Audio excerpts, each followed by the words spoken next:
onde é que nasce o Daniel Mastral? Por que Então, Daniel é depois da conversão dele, né? Quando ele diz que ele recebeu de Deus, né, esse nome. Até então ele era Marcelo.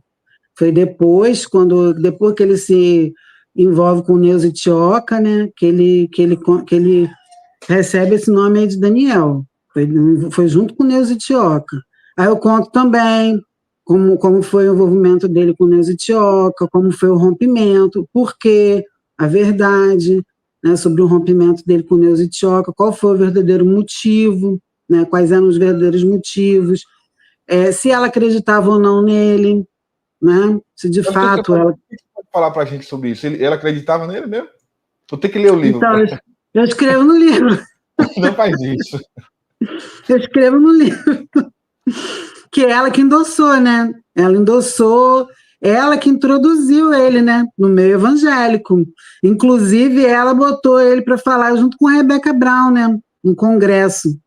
Então, ele fez sucesso, ele conseguiu ficar conhecido, ficar famoso, foi a partir desse congresso que ele falou junto com a Rebecca Brown. Ele vendeu só nesse congresso mais de 1.000 exemplares de Filhos do Fogo, só nesse congresso. Esgotou, né, a edição, teve que mandar fazer mais e tudo. Um congresso para centenas de pessoas, um congresso grande, que na época a Neuza que foi convidada, cedeu o lugar dela para ele, né, que ele era assim, o pupilo dela, ele era o grande, ele era como se fosse o troféu dela, né? Ele era um troféu, né, dela na época, né? Assim, o grande troféu, ela exibia ele como se fosse um exemplo assim de uma grande conquista do ministério dela, né? Só que ele enganava ela, né? No início ele enganou muito ela, né? Então eu conto vários episódios de coisas que ele fazia para enganar ela e os intercessores, né? O pessoal do ministério dela. Eu conto isso no livro, né? Que no princípio realmente ele enganou, né? Depois não. Então eu vou contando isso aí, como é que foi essa história, né? Outras artimanhas, né, que ele usava, né, e como que ele foi montando, né, esse personagem, né, como que ele teve essa ideia, por que ele teve essa ideia, vou contando, vou mostrando que muitas pessoas pensam que Mastral, que ele se desviou, que ele era um homem convertido, né, que em um certo momento da vida dele ele realmente teve um encontro com Cristo, se converteu e depois se desviou. E no livro eu mostro que não, o Mastral nunca foi convertido, ele nunca teve um encontro com Cristo.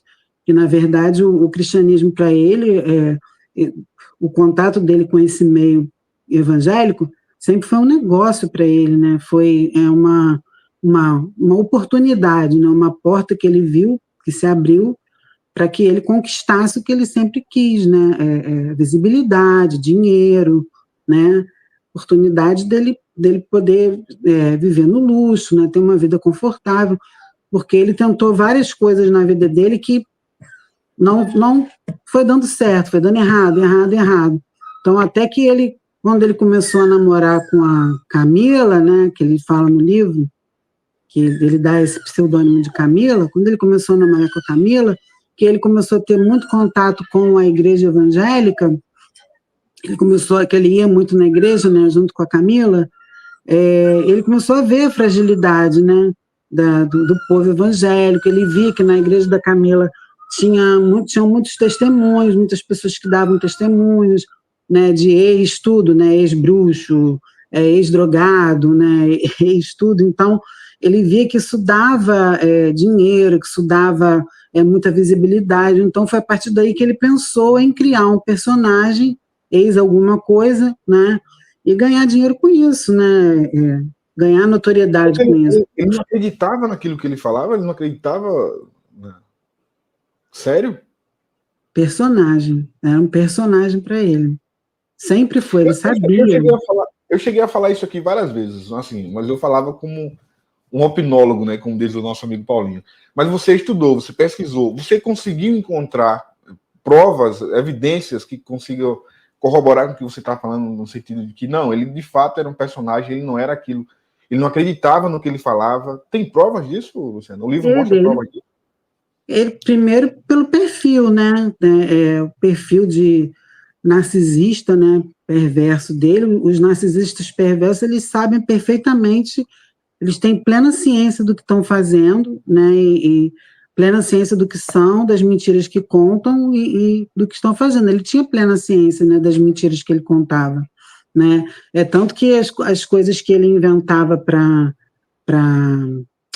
Cíntia, né, ele ria, ele ficava rindo, inventava as coisas para Cíntia e ficava rindo, entendeu? Com outros parentes, outras pessoas, né, de relatos que eu ouvi, né, ele ficava falando, botando terror nela, falando da Irmandade, olha, não sei o quê, eu conto isso no livro, que uma certa ocasião, como ele isolou ela de todo mundo, ela não sabia de muita coisa, por exemplo, ela não sabia que ele não colocava o nome dela em todos os livros, né, que ele pegava para si a autoria, quando ela que escrevia, né? Ela não lia? Ela não lia os livros? Ela não via os livros impressos. Ele não deixava ela ver. Ela não sabia. Vários livros ela não sabia. Ela só via alguns que tinham o nome dos dois. Então, vários livros ela não sabia. Por exemplo, a série Quilaim, Nephilim e Carim, que só tem o nome dele, foi ela que escreveu, ele deixou um volume lá sem querer na mesa. Quando ela viu um dos volumes que não tinha o nome dela, que foi ela que escreveu, ela deu um ataque, ela deu uma crise, né?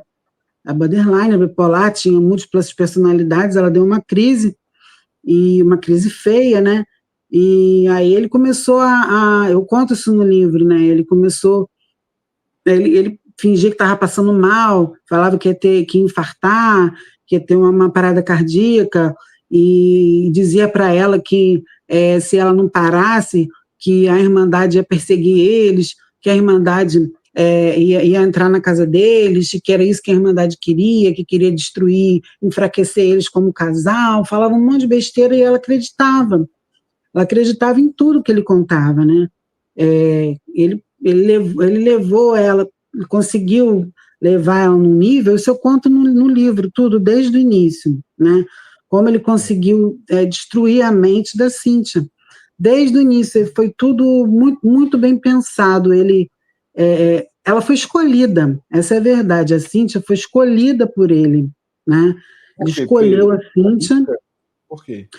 Ele escolheu a Cíntia para ser companheira dele nessa construção desse personagem, como se fosse a vítima perfeita, né? A Cíntia foi escolhida como a vítima perfeita dele, né? E ele viu nela uma mulher perfeita para endossar o personagem dele, né? Desde o início, desde que ele conheceu.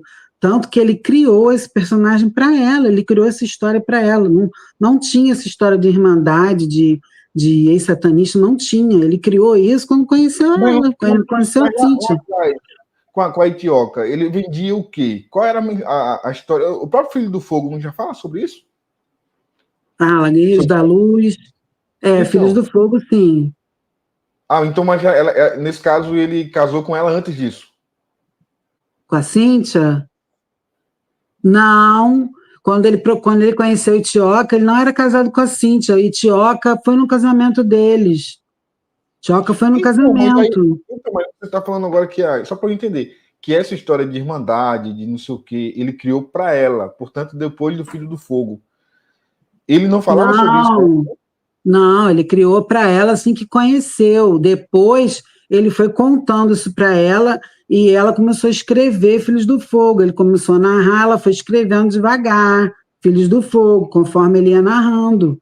Aí até que eles publicaram o livro, né? A Itioca foi depois. Aí depois, porque como ela, na época, estava muito na moda, negócio de quebrar, né, essas coisas de maldição, né, isso tudo mais de libertação, né, como ele disse que tinha tido envolvimento com o ocultismo, né, ele tinha vários pactos, não sei o quê, ela ficou muito preocupada, a Cíntia, né, e viu que tinha necessidade de procurar um ministério sério de libertação. E na igreja que eles estavam, que era a igreja do Lamartine, eles eram da igreja do Lamartine, Rosella. Isso explica Eles muita coisa. eram da igreja do Lamartine. Eles eram da igreja do Lamartine. O Heitor Então, é da igreja do Lamartine. Quer dizer, então, que o Daniel Mastral era ovelha do Martini, do Martini Pozella. Brigou, né? Brigou com o Lamartine. Brigou, fez confusão com o Lamartine. Fazia confusão em tudo quanto é lugar, fez confusão lá com o Lamartine também. Pediu dinheiro para Lamartine. A Martine não deu, brigou. Tudo isso ele fez. Aí ele saiu da igreja de Lamartine, foi para uma igreja neopentecostal, que tinha esse trabalho de libertação, não sei o quê. Foi até indicado pela Neuza, porque eles conseguiram... Qual o pseudônimo da Neuza no seu livro? Fátima, pastora Fátima. Vou anotar aqui. Não tinha outro nome, não, mas... Fátima, ótimo. Legal. É a pastora Fátima que eu botei. Para quem está acompanhando aqui, for ler o livro, já vai saber que Fátima é a Neuza Itioca. Continua. É Neuza Itioca. E aí, quando a Cíntia, ela fica desesperada para encontrar um ministério, né, alguém que trabalhasse com isso, né, e aí foi indicado para ela o ministério da Neuza. Então, ela escreve uma carta, né, e essa carta chega na Neuza, ela contando toda a história. A Neuza ficou muito interessada pela história dele, né, história maluca dele que ele criou, porque nessa época ele já tinha lido, ele veio para libertar os cativos da Brown, né, da Rebecca Brown, e ele copiou, né, o livro da Rebecca Brown, adaptando para ele, né, fez uma adaptação para as características dele, né, mas foi praticamente uma cópia, né, da Rebecca Brown.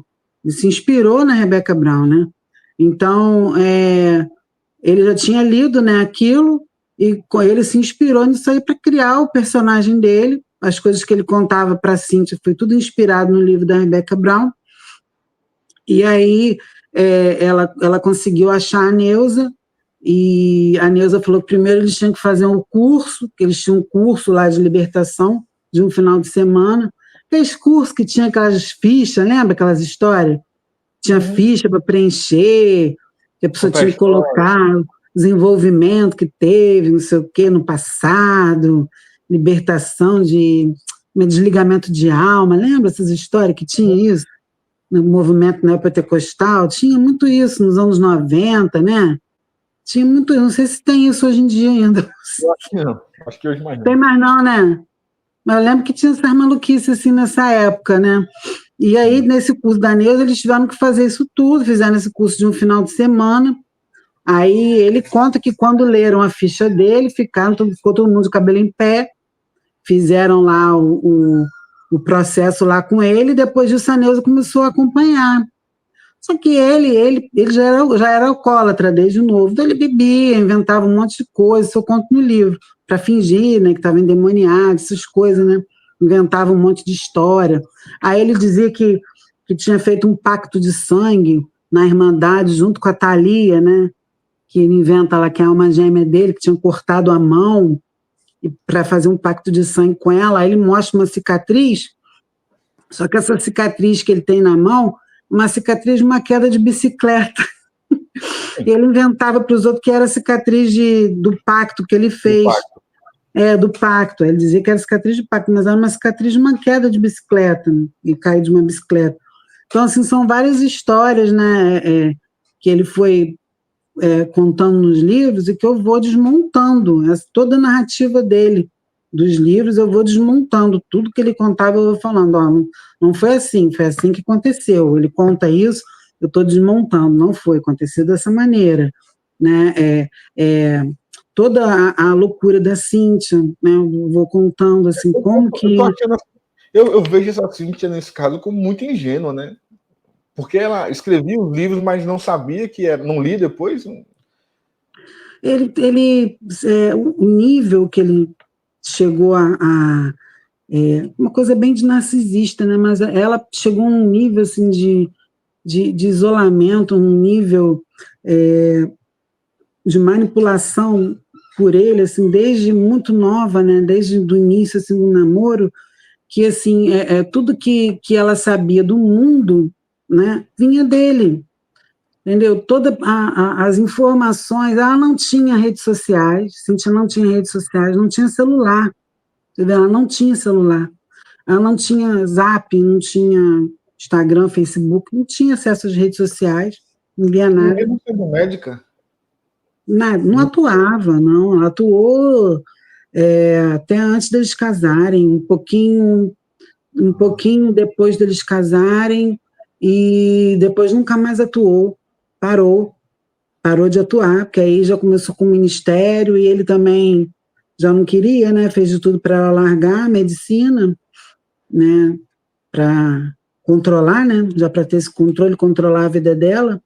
E ela largou, então ela ficou muito isolada, então ela só sabia aquilo que ele queria que ela soubesse, né? Era uma maneira dele controlar a vida dela, então, quer dizer, ela não sabia de nada do mundo, né? E quando ela ficava sabendo das coisas, ela ficava injuriada, e aí começava aquela brigalhada dentro de casa, né? E o menino assistindo tudo, isso aí é só a ponta do iceberg, né? Tem coisas muito piores, né, que eu conto no livro, né? Eu conto no livro o real motivo do menino ter tirado a própria vida, né?